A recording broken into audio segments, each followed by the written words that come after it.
bu ngeen gisee nag bi GIE des jeunes tailleurs jógee ne dañuy sargal Assane Sylla ma ne leen jërë ngeen jëf ci seen taxawaay, jërë ngeen jëf ci li ngeen ma cëral, jërë ngeen jëf ci li ngeen ma defal. waaye loolu nag dafa am ñeneen ñoo xam ne dama leen di jël man ma sargal leen ko loolu sargal boobu. kenn ki mooy suñu kilifa Cheikh Sidi Diop mi toog, keneen gi ci topp aussi di président le futur inchallah président du conseil départemental de Diourbel monsieur Moustapha Gueye. keneen gi nag di suñu ministre Dame Diop le futur maire de Diourbel. mais ñett ñi li tax ñu jël leen élire leen au rang de grand prix du leadership laa leen bëgg a wax tuuti rek en résumé. parce que bu ñuy jox nit grand prix du leadership du ay caaxaan, parce que leadership da nga koy man da nga koy xam. loolu nag ñu jël ci référence grand Omar, je vous prends à témoin Cheikh Sidi Diop mi buñ ko waree décerner grand prix du leadership dafa nekk lu war, dafa nekk nit koo xam ne fii la jànge amee fi bagam S3. yéen jeunes yi xam ngeen lan mooy bac S3 mooy l'ancienne série E. jóge fi suivre cycle ingénieur am liggéey ci aéroport yi gën a mag ci àddina bi. jóge foofu nekk directeur nekk actionnaire ci aéroport ak ay entreprise yu gën a mag ci àddina bi. jóge foofu ñibbi si Sénégal investir Sénégal. bi mu investir Sénégal mën naa ne 2004 la créé ITSEP SAR la bii ngeen di gis tey. def ci investissement bu mag ñu ne deetawaay mu continuer investissement yooyu. man tey su ma ñemee ñëw Diourbel Sénégal sax di investir c'est grâce à lui. def investissement yoo xam ne ci doomu Diourbel jàpp naa ne monsieur le DG président de la République sax war na yëg xam liggéey bi nga xam ne moom la Cheikh Sidi Diop def ci Sénégal. parce que ku investir lu bëree bëri bëgguma sax tudd chiffres yi mais lu bëree bëri loo xam ne tey lu am solo la ci réew mi yor fi emploi bu bëri nit koo xamante ne bi apportel nga loolu sa réew doon modèle doon référence wëlbati ko doon taalibe simple modeste. jàpp naa ne nit la koo xamante ne bi tey bu ñu waree joxe le grand prix du leadership jàpp naa ne bokk na ci wala ñaar ñi ñu koy jox wala ñett ñi ñu koy jox tey mérito na li nga xamante ne bi moom moo di le grand prix du leadership. te li tax moom mérito ko dañoo bëgg tamit xale yi ak ñun ñii tous les investisseurs jeunes entrepreneurs roy ci moom. looloo tax ñuy joxe grand prix pour ñu xam ne modèle la référence la. mënuñoo gërëm Cheikh Sidi Diop nag comme li ñuy wax. derrière chaque grand homme il y a une grande dame mënuñ ci bañ a fàtte soxna Karima Mbacké. kenn ki nga xam ne aussi moom lay wax ci moom ñu war ko décorer au grand prix du leadership mooy DG Moustapha Gueye. le futur président du conseil départemental de Diourbel. li tax ñu di ko def aussi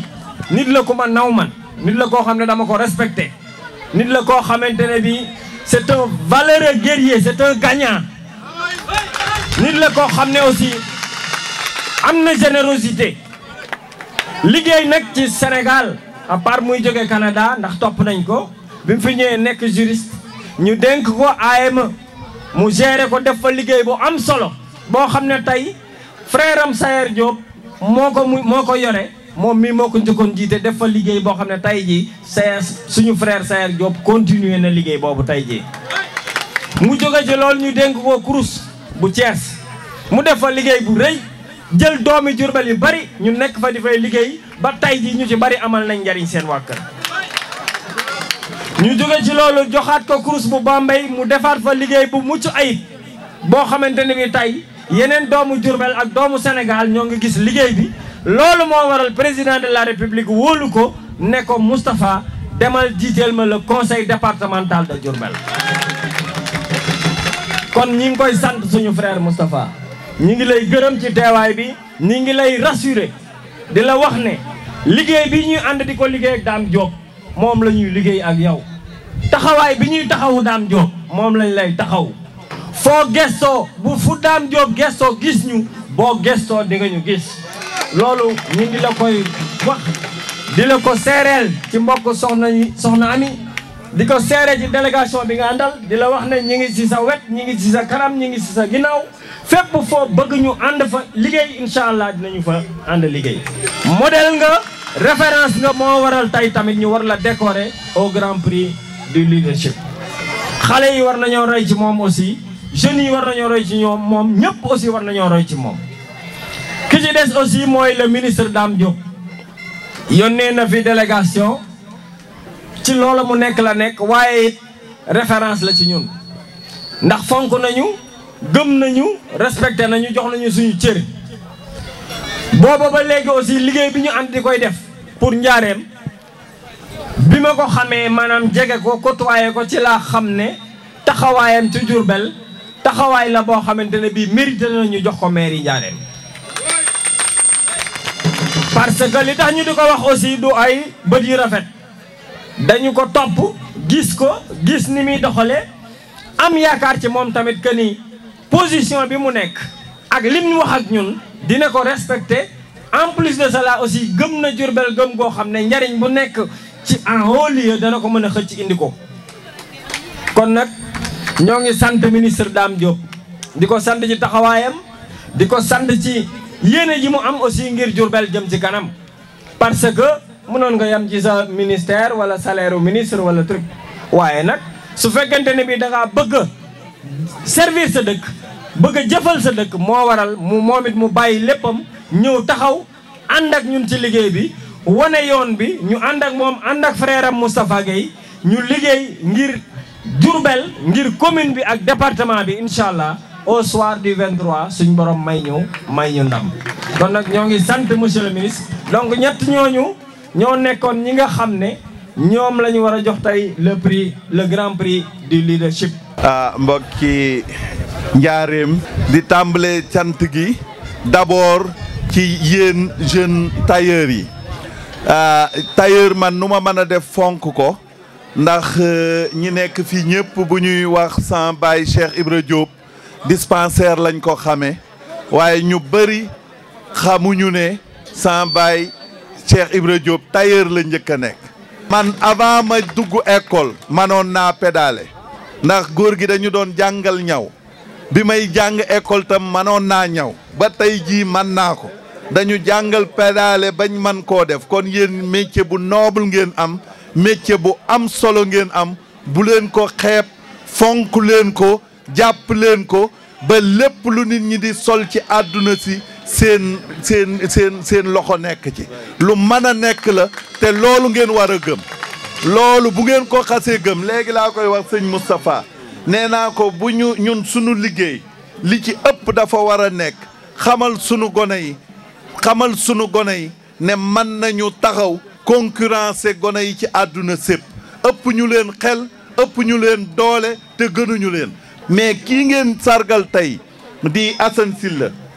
Assane mën naa ne sama doom la daanaka parce que maamam fii ngi ci kanam la daan toog may jàngi di ko romb di ko nuyu mu bëgg ma lool nekk sama xarit Baye Mat Sylla yàlla na yàlla yokk ay leeram fii ki may wax nii di Assane mii ngeen di sargal tey man jàpp naa ne ku jara sargal la ndax Assane wax dëgg yàlla ñun ñëpp ñi nekk ci bitim réew ak ñi nekk ci réew mi xamoon nañ ko ci réseaux sociaux yi te ba léegi mi ngi ci gis nañ ko ni mu daan sànnee xeer ñiy diriger gis nañ ko ni mu doon kaase gis nañ ko lim doon wax mais man moom ku ma xam na ni du ma ànd ak kenn wala may jàppale kenn wala may wax ak kenn koo xam ni d'abord gëmoo sa bopp d'abord amoo respect ci nit ñi te bëggoo lu baax donc loolu lépp dama ko xool ci Assane ba gis ko di ko wax di dégloo mu di ma déglu may waxtaan ak moom mu di ma déglu ma di ko teg ci yoon mu di ca tegu voilà kooku man naa wax ak moom ndax ragaluma ko nañ ànd gii mu ànd tey te daanaka ak ñii te daanaka man arbitre laa ci da di ànd boo xam ne bu ma neex la parce que nag li ñu bokk mënuñu ko séddoo li sëñ Abdou Lahad waxoon bu dee intérêt Diourbel moo ñu tax di wax dañoo war a ànd liggéey nii ma ko waxe noonu laa ko waxe sa soxna Fatou Diané noonu laa ko waxe Dame Diop ne leen ànd leen liggéey bu dee njaareem moo leen moom ngeen bëgg a defar ndax nag doole mënta yam ci kenn ku ci nekk ci yéen am na lu ko yàlla jox ku ci nekk ci yéen am na am xel ku ci nekk ci yéen njaareem nga juddoo njaareem nga yaroo wala bëgg nga njaareem ba ñëpp gis ko ndax boo ko bëggul woon li nga fi def lépp doo ko fi def yéen ñi fi nekk ñëpp di wut dara ku ci nekk ci yéen mën nañoo taxaw tey ne lii defal na ko doomu njaareem ndax wax nañ ko léegi sëñ Moustapha mii fi mu jaar fépp yóbbu na fa ay doomu njaareem di leen jàppale te ku ubbi say bët gis nga ko ñoom Dame Diop ñoom sëñ Pape Fall ak ñoom ñëpp wax dëgg yàlla li ñu man ñi ngi koy jéem ngir doomu njaareem yi kon war nañoo rafet njortu ne bu ngeen jëlee seeni carte nag wax dëgg yàlla parce que nag loolu la ñuy wut ci yéen itam tàcc yi neex na wax ji neex na lépp neex na mais li ñuy bëgg ci yéen mooy bu bisu wote baa ngeen woteel leen pour li ñu bëgg ñoom it ñu am ko parce que nag kii bi dañ ko war a toj tam li ñuy wax tax bi dañ ko yàq bi dañ ko war a toj ñoom li ñu bëgg ci yéen mooy bu wote jotee ngeen woteel leen pour ñu jiite dëkk bi buñ jiitee dëkk bi ak moom mii fi mu gox bi mu département bi kii commune bi ñu nit ñu taxaw sunu taxawaay di leen wax dëgg bu yoon jotee buñ bëggee wàcc yoon ñu am fit ak ngor gu ñu mën a taxawee ci ñoom ne leen yéen a ngi wàcc yoon buñ tegoo ci yoon ñu wax leen ne yéen a ngi tegu ci yoon bu nit ñi sonnee ñu wax leen ne nit ñi sonn nañ bu nit ñi amee bëgg-bëgg boo xam ne parfois boo toog amee ndomb ak tànk da nga ko dul talati même boo ko bëggee dootoo ko man da ngay bëgg mas naa koy wax biñ fi nommé Dame Diop ministre dama leen ne faites attention c'est un ministre de la République ministre Sénégal gépp la du ministre waa Kër Cheikh wala ministre waa Njaareem ministre ñëpp la donc dina am lu muy bëgg du ko man wala du ko sañ ndax ñëpp la fi nekkal la mu man nag te war koo def ñun ñi koy wax wala ñi muy bu ñu laajee dañ ko war a wax bu leen fàtte seen gox yii jàpp leen ci sunu xale yii respecté leen sunu xale yi mag ñi jàppale leen dëkk bi fonk leen ko li ma leen wax mooy def leen publicité njaareem ak li ko wër def leen promotion njaareem ak li ko wër nañoo jëmale sunu gox bii kanam te man lool dong nga ma ñor nag bu weesoo li nga xam ni moom dara duma ci génne mooy ak taalibe voilà wax dëgg yàlla duma kuy politique duma toog aussi en général ci affaire politique yu mel nii waaye wax dëgg yàlla Assane jaral na ma ko di am kontante ci ñëw bu mu ñëw fii ci jataay bi ndax xam naa ne loolu yombul xam naa ne Assane am na loo xamante ne kenn amu ko maam si mbégte lool di rafetlu kàddu yi nga xamante ne yëkkati na ko man moom mën naa wax ne président Assane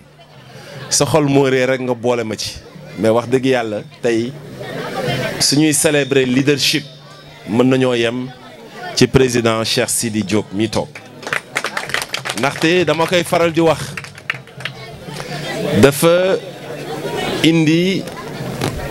dafa wone un autre chemin il est en train de défricher dafa nekk un donneur de leçons mais au sens positif du terme mais dafa ubbi suñu gët ñun politiciens yi sur le sens et la finalité de la politique te moom mooy l'intérêt général mooy le bien des populations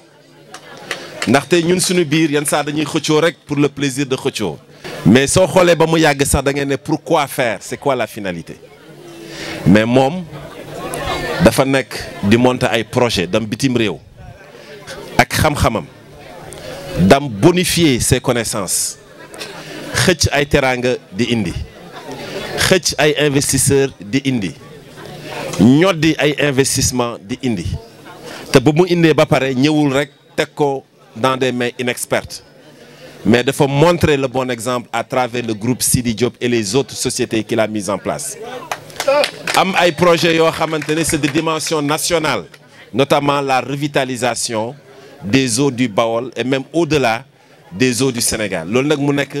lu rëy sànq ba léegi mi ngi ubbi samay gët c'est l'intérêt de tel projet pour Diourbel, pour le Baol et au-delà pour tout le Sénégal. En tout cas, cher Sidi Diop, à mon nom personnel, maa ngi lay gërëm di la sant. Assane, c'est un ami, c'est un frère. Mais dafa nekk nit koo xamante ne parmi toutes mes amitiés si sama xame yëpp moom daf si am une place particulière. ndaxte sànq président Cheikh Sidi Diop mi ngi koy wax jom fulla ak fayda dama ko gis ci moom ndaxte dafa créer un parti politique xale yi li ñuy wax di représente maanaam au niveau national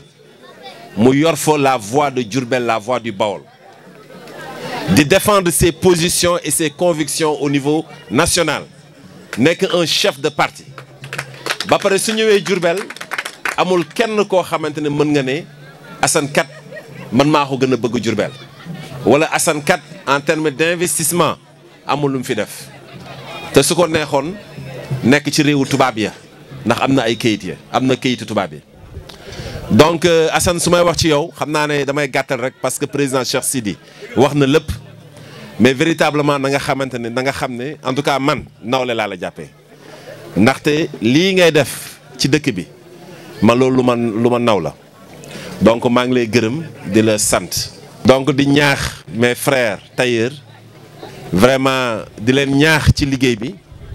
mais di magnifier également liggéey bu am solo bi nga xamante ne ñu ngi koy def à travers Diourbel te défilé bii wane na ko maa ngi leen di féliciter di leen encourager ba pare di leen wax ne man personnellement dinaa jël engagement auprès de président Assane Sylla pour accompagner leen parce que am na loo xamante ne au niveau de l'université dañ koy soxla te je pense que suñ ko tegee seen loxo da ngeen ko liggéey bu mucc ayib.